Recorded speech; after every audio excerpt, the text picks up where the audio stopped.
Saudara, dalam hidup ini kita akan menghadapi yang namanya persoalan pergumulan, itu tidak bisa dihindari. Tapi ketika kita menghadapi pergumulan itu, mari kita meminta supaya kita ini mengerti rencana dan kehendak Tuhan agar kita tidak salah berespon. Saya hari-hari ini lagi belajar kitab Ayub ya, dan kita percaya bahwa saya kemarin membaca kitab Ayub ini, saudara, sangat perlu ditulis. Kenapa? Karena ini sangat manusiawi banget. Ketika Ayub merasa mengalami penderitaan, dia mendapat teguran dari teman-temannya, dia bertanya, dia bergumul dengan dirinya sendiri, dia tidak memperoleh jawaban, sampai akhirnya kita tahu Ayub itu menderita bukan karena berdosa, tetapi dia menjadi berdosa karena menderita. Ya, Ayub menderita bukan karena berdosa loh, tapi dia menjadi berdosa karena menderita. Jadi ini adalah dua hal yang berbeda. Jangan sampai kita menjadi seperti itu. Ketika Ayub itu, saudara, dia mengalami penderitaan yang rasanya tidak menemukan jawaban. Dia mencoba bertanya kepada Tuhan, kenapa dia mengalami itu. Dia protes sama Tuhan. Dia bilang, Tuhan, aku ini tidak pernah tiduri anak gadis. Aku tidak pernah bayar gaji buruhku telat loh. Aku nggak pernah mencuri punya orang, aku nggak pernah pinjam dan aku nggak kembalikan. Aku ini selalu membayar persembahan tuh tepat waktu. Ya, persembahan ucapan syukur, perpuluhan, ini semua saya bayar tepat waktu. Ayub menghitung semua kebenarannya di hadapan Tuhan sehingga dia menemukan satu hal. Tuhan tidak layak mengizinkan pencobaan yang begitu berat itu datang dalam hidupnya. Dan ketika kita mengalami pencobaan, masalah, seringkali kita merasa kita ini yang paling berat, saudara. Ternyata dengan membaca kitab Ayub, kenapa kitab ini ditulis? Supaya kita orang percaya nggak alay lebay, amin. Merasa bahwa kita ini paling menderita. Siapa yang merasa sedang ada masalah yang berat hari-hari ini? Puji Tuhan, jemaat GSCS tidak ada masalah, Pak. Ya, gembalanya luar biasa ya. Jemaatnya tidak ada masalah. Ya, masalah itu adalah hal yang biasa terjadi dalam hidup orang percaya. Tapi bagaimana kita melihatnya dan bagaimana kita berespon, ini adalah hal yang penting dalam hidup kita. Kita baca bersama dulu, saudara. Ya, kita buka bersama Ayub pasal yang ke-30.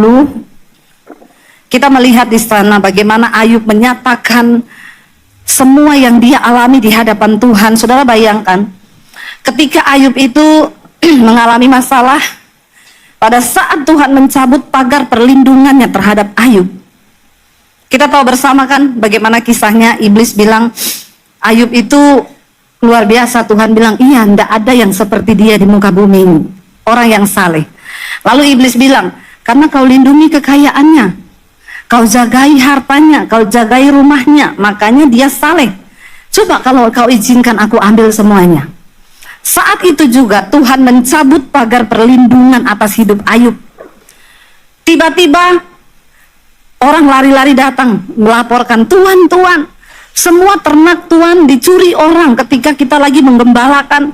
Bahkan tanah milikmu semua dikuasai oleh musuh. Orangnya belum sempat habis ngomong, datang satu orang lagi, Tuhan, aku mau menyampaikan semua anak-anakmu mati. Karena mereka tuh lagi pesta-pesta, tiba-tiba angin kencang datang, rumah mereka roboh dan semua anakmu mati. Itu dalam waktu yang bersamaan. Tiba-tiba dia mengalami hartanya habis, semuanya habis.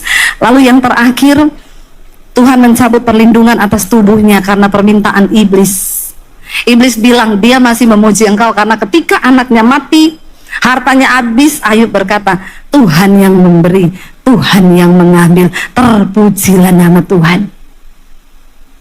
Kita kalau dengar gitu gini-gini, kalau ditipu orang, uangnya dibawa lari, saudara bilangnya apa? Puji Tuhan. Tuhan yang memberi, orang yang mengambil, terpujilah nama Tuhan. Begitu nggak kita? Nggak gampang. Ketika dengar itu, ya tuh. Waktu melakukan, gampang nggak? Nggak usah diambil, nggak usah pencobaan yang berat-berat, ditipu aja, ditipu. Siapa yang pernah mengalami ditipu orang, uangnya dibawa lari? Nggak ada, cuma sedikit. Saya doakan saudara biar mereka juga mengalami. Nggak usah banyak-banyak lah ya, ditipu sesuai takaran imannya saja ya, supaya kita ini merasakan. Ya, kita bisa bilang nggak, Tuhan yang memberi, orang yang mengambil. Terpujilah nama Tuhan. Nggak gampang, anaknya mati tiba-tiba 3, semuanya mati loh. Saudara bisa berkata begitu seperti Ayub? Nggak mungkin, tidak gampang, tidak segampang itu. Berarti Ayub lulus nggak? Lulus. Hebat nggak imannya? Hebat. Harta habis, semua habis, anak mati, Tuhan yang memberi, Tuhan yang mengambil. Terpuji nama Tuhan. Lalu iblis datang sama Tuhan. Tuhan bilang, gimana iblis? Teruji toh? Oh, karena dia sehat. Coba kau cabut pagar perlindungan atas kesehatannya. Tuhan bilang, oke, aku cabut pagar itu. Silakan kau uji Ayub. Dia kena penyakit kulit satu badan yang tembus sampai ke tulang-tulangnya. Dan Alkitab mencatat tiap malam dia nggak bisa tidur, kesakitan. Ada di antara saudara pernah mengalami gini, anak mati, harta habis, kena penyakit? Belum ada tuh? Bilang kanan kirimu, nggak usah alay lebay, merasa diri paling menderita. Ya, belum ada apa-apanya seperti apa yang Ayub alami. Kita ini nggak ada apa-apanya. Kenapa kitab Ayub ini ditulis? Supaya kita buka mata. Ternyata ada manusia biasa yang diizinkan dicobai, itu melampaui rasanya, itu rasanya. Saya membayang-bayangkan kalau saya jadi Ayub. Aduh Tuhan, nggak sanggup. Tapi sekali lagi Alkitab berkata, Tuhan itu tahu batas kekuatan kita. Apa yang Ayub tulis kita baca bersama, Ayub 30 ayat 15 sampai 31. Baca bersama 1, 2, 3. Kedahsyatan ditimpakan kepadaku, kemuliaanku diterbangkan seperti oleh angin, dan bahagiaku melayang hilang seperti awan. Kalau saudara membaca ini, saudara baru tahu kan, kenapa Ayub bisa menulis kedahsyatan penderitaan yang dialami seperti angin yang tiba-tiba datang, wush, diambil semua kekayaannya. Kita belajar satu hal, jangan menaruh harapan pada kekayaan yang bisa hilang kapan saja. Amin. Yang kaya-kaya tolong bilang amin. Yang nggak ada duit yang ngomong amin, karena memang nggak ada duit ya. Jadi terpaksa saya menaruh harap sama Tuhan. Memang nggak ada bu yang saya taruh. Jangan ya nak ya. Sekaya apapun engkau jangan menaruh harapan kepada kekayaan yang bisa berubah sewaktu-waktu. Ayub berkata begini saudara, oleh sebab itu apa? Jiwaku hancur di dalam diriku. Hari-hari kesengsaraan mencekam aku.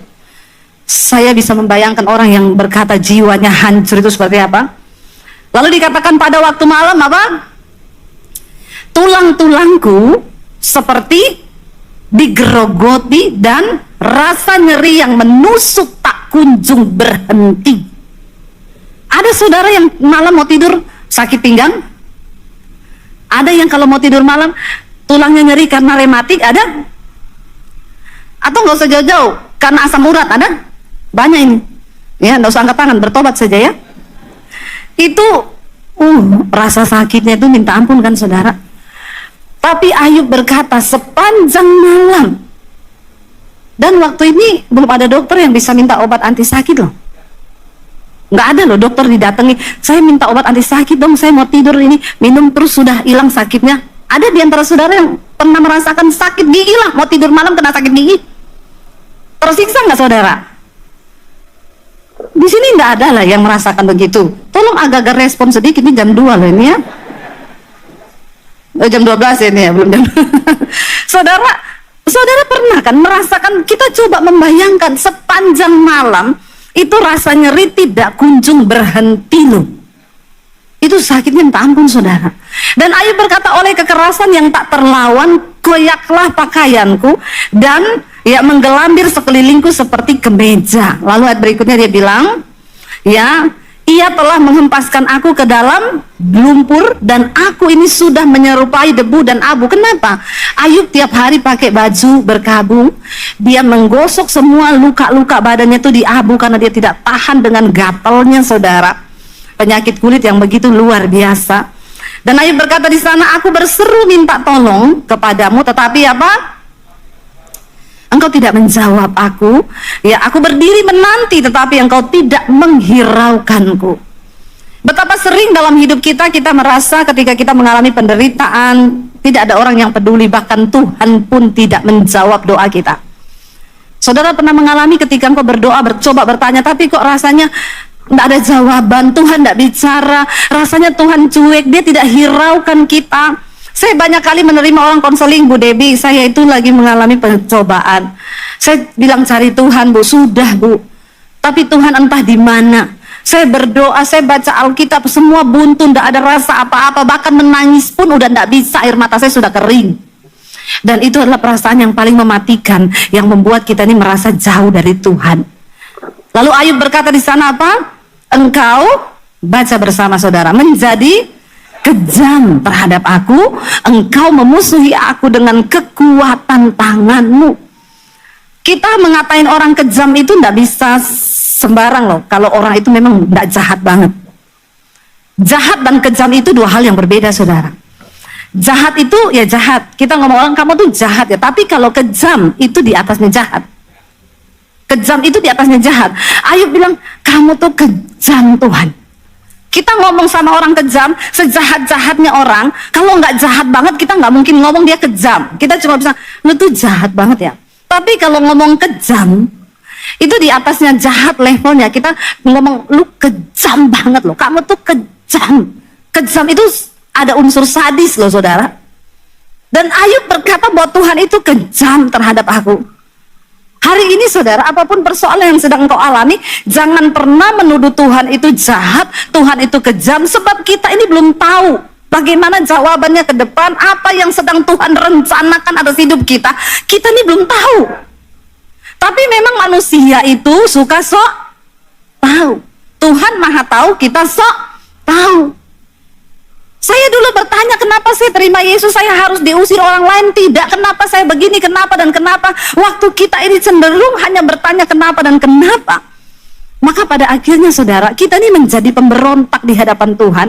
Bahkan kita menuduh bahwa Tuhan itu tidak adil. Berapa pernyataan Ayub yang akhirnya menyatakan dia berdosa karena penderitaan yang dia alami. Masalahnya Tuhan itu tidak panggil Ayub dan ngomongin, Ayub, sini yuk.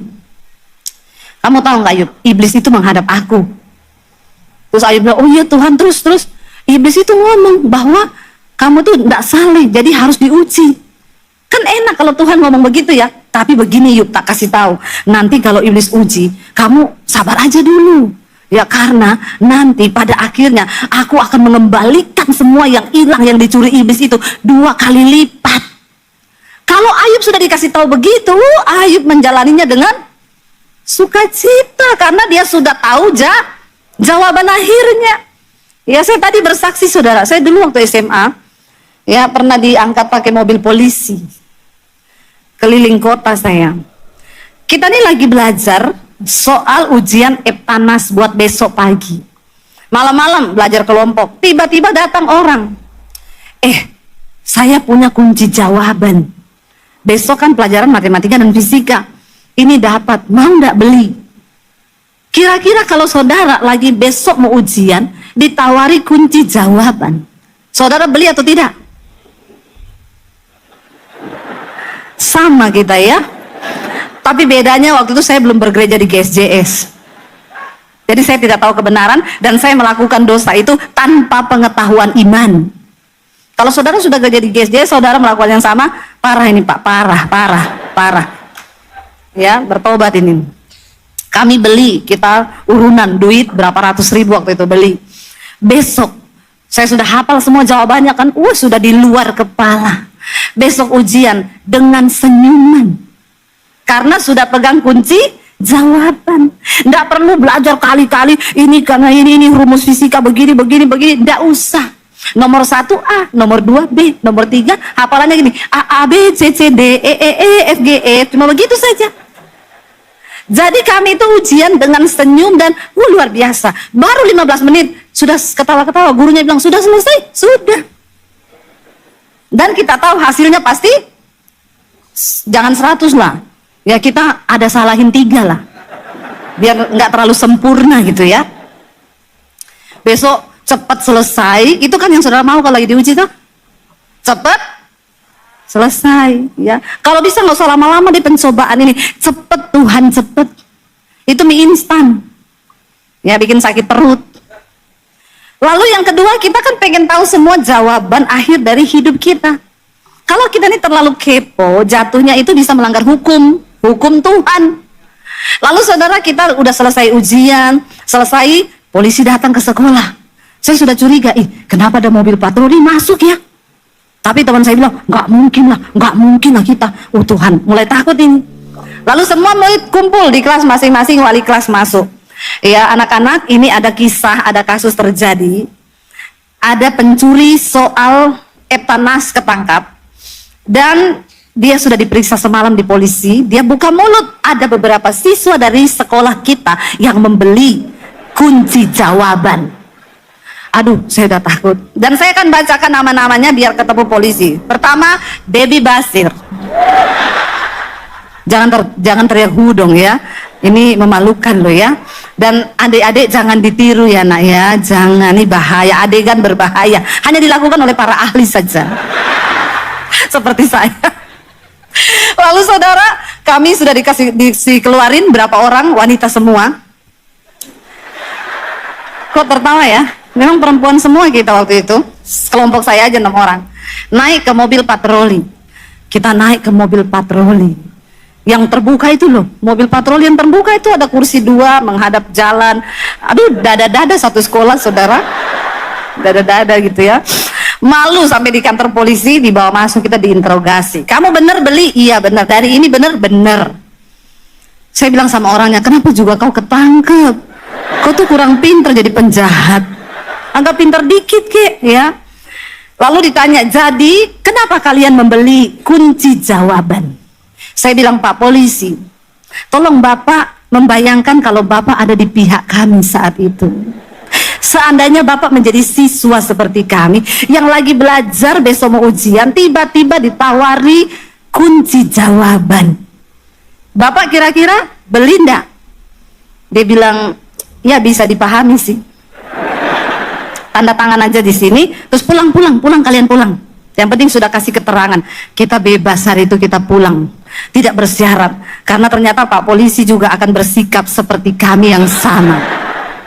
Saudara, kenapa manusia itu sering kali menghalalkan segala cara? Karena kita pengen masalah itu cepat selesai, ujiannya cepat selesai. Kalau bisa apapun kita lakukan untuk dapat jawaban dari setiap persoalan kita. Tapi Tuhan itu mencintai proses. Karena untuk mengubah hidup manusia itu nggak bisa dalam waktu yang singkat.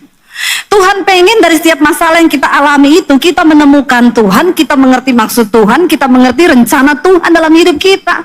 Waktu kita ini kepengen cepat, kepengen dapat, halalkan segala cara, yang ada jatuhnya kita ini salah jalan. Ya, jangan pengen cepat-cepat nikah.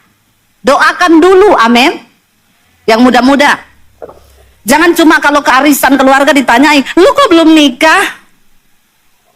Nanti terlanjur jadi perawan tua loh. Bilang aja, gue sih pilih jadi perawan tua tante daripada jadi janda muda. Amin. Jangan ya nak ya. Karena sekarang banyak orang nikah muda akhirnya jadi janda. Bertobat. Lebih baik lama berdoa, gumuli. Jangan cepet-cepet akhirnya berujung pada perceraian. Mau menikah tahu dulu urusannya ini apa. Kenapa kita menikah? Saya itu loh konseling pranikah. Saya tanya saudara. Pertama pertanyaan saya selalu kalau ketemu konseling pranikah. Kenapa kamu menikah? Tujuanmu menikah itu apa? Rata-rata nggak bisa jawab. Saya bilang sama mereka, lah kalian ini kan mau menikah toh? Terus kamu nggak ngerti tujuanmu menikah itu apa? Coba tanya sama bapak-bapakmu yang sekarang sudah menikah 10 tahun, tanya tujuan nikahnya itu apa? Nggak tahu juga itu bapak-bapak itu. Ya, tujuannya menikah itu apa tuh nggak tahu loh saudara. Ngeri, bagaimana mungkin pernikahan itu bisa terjadi kalau kita tuh nggak tahu kenapa harus menikah. Sekarang ini banyak. Saya tangani kasus kenapa saya disuruh menikah sama mama saya. Katanya kamu nggak usah kerja lagi soalnya nih calonmu ini orang kaya. Saya bilang, terus kamu mau menderita? Kalau kamu menikah sama orang kaya, kamu pikir juga itu sudah bahagia? Kekayaan tuh tidak menjamin kebahagiaan. Dia jawab, kalau aku mending menangis di atas Mercy daripada di atas beca. bertobat ya saudara. Jangan loh, berdoa minta Tuhan turut bekerja, jangan terburu-buru. Lalu Ayub itu berkata, Tuhan itu kejam terhadap aku. Kita lihat bersama, buka Ayub pasal 40. Saudara, di atas ini panas sekali saudara ya, karena gedung ini sudah melampaui kapasitas. Kita berdoa GSJS dapat gedung yang lebih besar lagi, amin. Lalu Tuhan murka terhadap Ayub saudara. Kenapa? Karena Ayub itu sudah mulai menjadi pemberontak. Ayub 23 ayat 1 sampai ayat yang ketiga saudara. Ayub 23 ayat 1 sampai ayat yang ketiga, firman Tuhan berkata, tetapi Ayub menjawab. Saudara bisa baca bersama saya ayat-ayat demi ayat. Jangan hanya menjadi penonton saja ya. Saya ini sudah berkeringat loh di sini. Panas saya ya, dan saudara itu hanya dia melongo, membisu. Beda kalau saudara ikut baca, itu nyantol di otak. Kalau nggak ikut baca cuma nonton toh gini, berarti pulang tanya tadi khotbahnya apa? Mboh. Kebanyakan ini ngene ya. Baca bersama. Tetapi Ayub menjawab apa? Sekarang ini keluh kesahku menjadi pemberontakan. Tangannya menekan aku sehingga aku mengadu.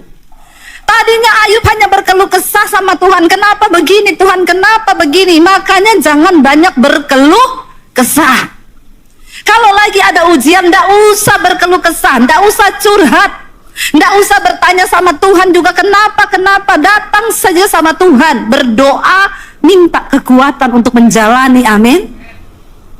Karena kalau sudah tiba waktunya, kita akan melihat saudara. Stop berkeluh kesah. Stop mengeluh. Nggak usah mengeluh terus, kenapa begini, kenapa. Aduh, ada orang-orang itu kalau ketemu saudara, saya tuh suka kalau ketemu orang, Bu apa kabar? Ya, beginilah hidup.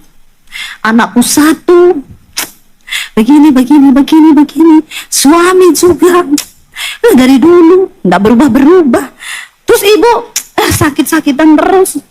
Mati aja ya Bu ya. Kita juga yang lihat ya saudara, ketemu orang begini tuh, ya coba saudara mau dapat energi apa dari orang-orang begini? Saya kalau ketemu orang begitu, iya benar saya bilang, mau mati aja pulang ke rumah bapak Bu, udah nggak kuat hidup. Kayaknya orang capek ya lihat ibu begini ya. Coba saudara kalau ketemu orang, walaupun ada masalah, gimana kabar? Haleluya, dahsyat luar biasa. Ada masalah Bu, banyak. Ya Pak. Tapi saya bisa menjalaninya bersama Tuhan karena aku percaya di dalam nama Yesus itu ada jalan keluar. Amin saudara. Coba istri-istri, kalau kau itu cuma jadi istri yang tukang mengeluh, baru bangun pagi suami itu udah banyak masalah, lihat muka istrinya mengeluh terus. Bagaimana mungkin suami mau bersemangat saudara? Baru bangun pagi udah, Pak makanya kamu itu hari ini kerja yang benar ya, nanti pulang bawa uang yang banyak. Coba saudara, kita ini bangun pagi mengucap syukur, Pak, kerja ya Pak, percaya berkat itu Tuhan sudah takar, kita tidak akan berkekurangan. Ucapkan yang baik, karena ucapanmu itu doa. Ya, tapi kalau kau terus mengeluh, akhirnya keluhan itu bisa berubah menjadi apa? Pemberontakan. Nggak setuju sama Tuhan, marah dengan Tuhan karena kita berkeluh kesah terus. Akhirnya kenapa sih nasibku kayak gini-gini terus ya, nggak ada perubahan. Tuhan tuh di mana? Nah kalau sudah mulai begini, hati-hati loh, engkau sudah mulai dalam posisi yang bermusuhan dengan Tuhan. Lalu saudara di sana dikatakan apa? Ayub berkata, keluh kesahku menjadi pemberontakan karena tangan Tuhan menekan aku sehingga aku mengadu. Semoga aku tahu mendapatkan dia dan boleh datang ke tempat ia bersemayam. Lalu Tuhan murka terhadap Ayub. Ayub 40 kita baca bersama. Ayub pasal yang ke-40 saudara, firman Tuhan berkata ayat 6 mulai di sana dikatakan. Ayub 40 ayat yang ke-6. Maka dari dalam badai Tuhan menjawab Ayub. Dari dalam badai saudara ya, baca bersama. Bersiaplah engkau sebagai laki-laki, aku akan menanyai engkau dan engkau memberitahu aku. Apakah engkau hendak meniadakan pengadilanku, mempersalahkan aku supaya engkau dapat membenarkan dirimu? Kalau saudara lihat di Alkitab, saudara di handphone, kata aku di sana hanya huruf besar, ini adalah Tuhan. Ya, Tuhan berkata di sana, apakah engkau hendak meniadakan pengadilanku dan mempersalahkan aku supaya engkau dapat membenarkan dirimu? Cuma satu dosa Ayub yang terbesar adalah Ayub merasa benar di hadapan Tuhan. Saudara, Alkitab berkata kebenaran manusia itu seperti kain kotor di hadapan Tuhan. Nggak ada satupun kebenaran kita. Kita ini di hadapan Tuhan pasti ada salahnya. Tetapi Ayub mulai berkata, aku ini benar Tuhan, tidak ada kecurangan padaku, engkaulah yang tidak adil. Makanya Tuhan berkata, engkau hendak meniadakan pengadilanku. Kalau saudara baca di pasal-pasal yang lain, di sana Tuhan mulai bicara dengan Ayub, dia murka dan dia memberikan lukisan tentang hewan-hewan. Tuhan bicara memberikan lukisan tentang kuda Nil. Tuhan bilang, kamu lihat kuda Nil, itu binatang yang pertama kali aku ciptakan. Kulitnya itu tebal, dia tidak kenal dingin, tidak kenal badai. Dia nggak pernah takut dengan arus air yang deras. Tetapi dia dalam ketangkasan keperkasaannya, dia tidak meninggikan diri seperti engkau meninggikan diri di hadapanku. Lalu Tuhan memberi gambaran tentang buaya. Tuhan bilang, buaya itu adalah binatang yang sangat perkasa. Dia punya kulit nggak bisa ditembusi dengan lembing ataupun tombak. Dia ganas, dia berbahaya, dia binatang yang paling ganas di antara semua binatang. Lalu Tuhan bilang begini, apakah engkau bisa menyentuh buaya dan membangkitkan murkanya? Tetapi kenapa dalam kesombonganmu kau berani membangkitkan murka Tuhan?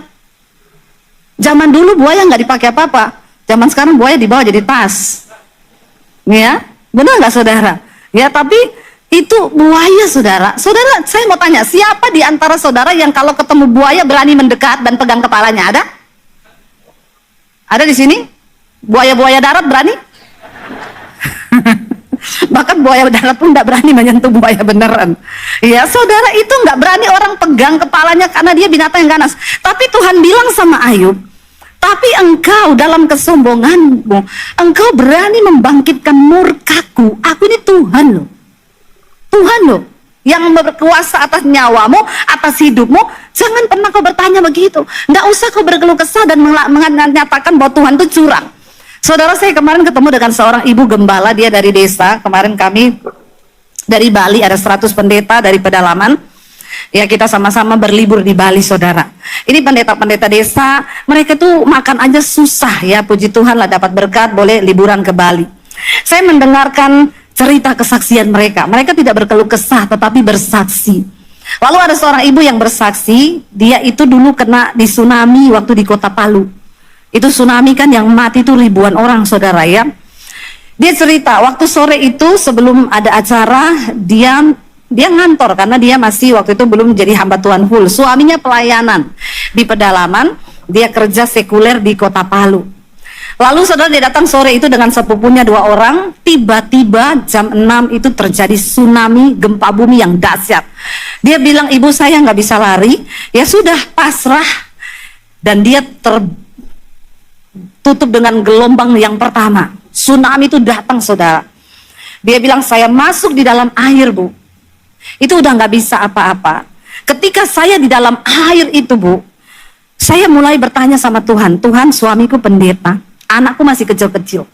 Kenapa kau izinkan aku sore ini ada di sini dan aku ada di dalam gelombang tsunami ini? Kenapa Tuhan tidak luputkan? Lalu dia bilang, Tuhan tuh menjawab dia di dalam badai itu, saudara. Tuhan tuh bilang gini, dia bilang, aku kan masih punya anak kecil, suamiku hamba Tuhan. Pertama Tuhan bilang begini, jangan pernah kamu andalkan apapun di hidupmu. Karena hartamu bahkan tidak berguna. Sekaya apapun orang tidak bisa menolong kau pada hari malapetaka. Yang kedua, Tuhan bilang, kau harus belajar berserah dan berharap padaku. Kenapa? Anakmu, suamimu itu bukan milikmu, itu milikku. Jadi kau tidak usah beralasan. Yang ketiga, saudara, Tuhan tuh ngomong sama dia, aku Tuhan yang berkuasa atas hidup seluruh umat manusia. Lebih baik hari ini berserahlah kepadaku. Tiba dia bilang di tengah air yang sedang menggulung dia berkata, Tuhan, aku berserah padamu. Tiba-tiba saudara, air itu mulai terurai, dia lihat ada jergen kosong warna putih di depannya. Dia tangkap jergen itu, dia peluk jergen itu, tsunami yang kedua datang. Dia tergulung lagi dalam gelombang itu, saudara. 1 jam dia berada dalam air. Tapi dia bilang yang kedua, ketika dia tergulung itu udah mulai lumpur, airnya itu hitam dan di situ sudah ada kayu, dia mulai terasa terpukul dengan kayu dan lain sebagainya. Tapi dia berserah, Tuhan, aku berserah kepadamu. Akhirnya air itu surut, ternyata sudah 1 jam, dia baru sadar waktu buka mata sudah selesai tsunami, dia di atas pohon, tinggi, dia lagi peluk kayu, dia teriak-teriak minta tolong, orang semua lihat dia, tapi tidak ada satupun yang menolong. Kenapa? Semua sibuk menyelamatkan diri. Ya, itu tsunami kayak begitu, saudara. Lalu dia diturunkan, dia bilang, ibu, saya punya sepupu 2 itu, mereka juga selamat waktu itu. Tapi semua yang selamat dari tsunami sudah tidak pakai baju. Termasuk korban jenazah itu semua, tidak ada satupun yang melekat di badan. Kalung, cincin, anting, lepas semua, jam tangan. Tapi dia, saudara, dia lihat utuh, tidak ada satupun yang hilang. Bahkan jam tangannya itu masih hidup. Makanya dia bisa lihat jam hari itu jam 7 malam. Dia bilang, berarti saya 1 jam di dalam air, Bu. Dan dia baru di situ berkata, Tuhan, yes, benar, engkau pemilik hidupku dan engkau yang sanggup meluputkan.